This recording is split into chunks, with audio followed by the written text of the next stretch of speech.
Well, next to present our Lifetime Aviation Entrepreneur Award, I'd like to welcome Clay Lacy to the podium.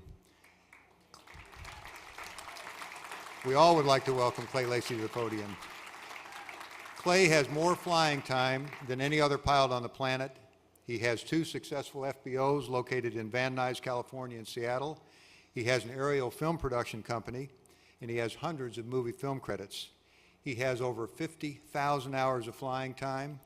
He's a Reno Air Race champion, an Air National Guard fighter pilot, retired 747 captain, and currently an active pilot.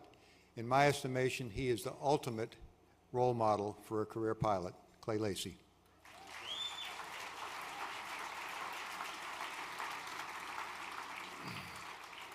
Well, I have a couple of notes here. I notice other people haven't been using notes, but to introduce Jim Raisbeck, you have to have a few notes here. He's done so many things.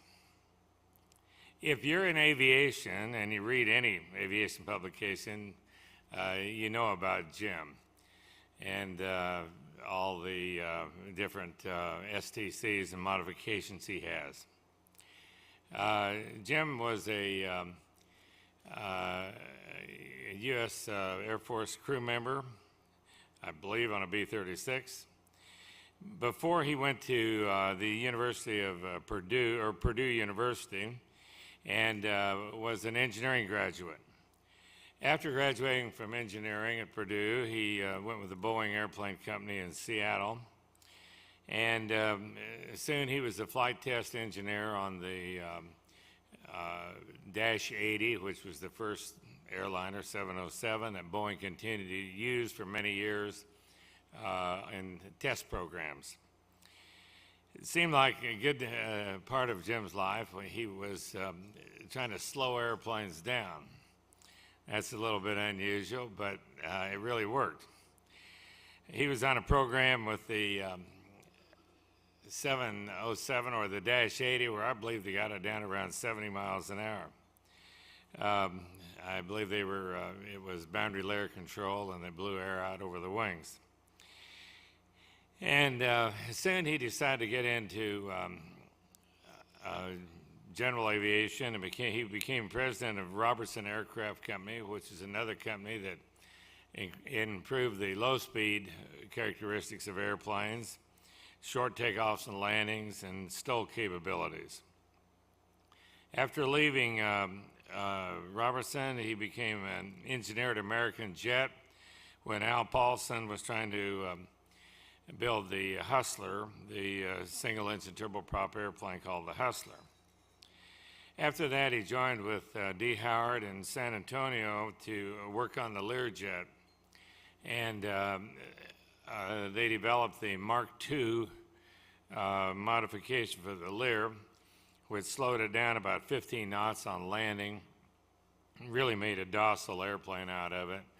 There's been 3 mods put out, 2 by the factory and 1 by D. Howard on the Lear, and the Mark II mod that Jim was chief engineer on is definitely the best one of the mods. After that, he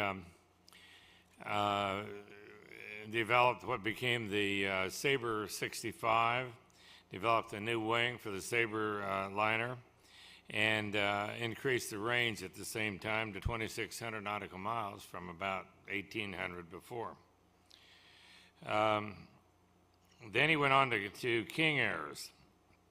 I remember when he started at King Air, Jim told me one time, I don't know how many Raytheon people are here tonight, but he said, he's a very practical guy. He said, I looked for a plane that needed a lot of help, and there was a lot of airplanes out there to help.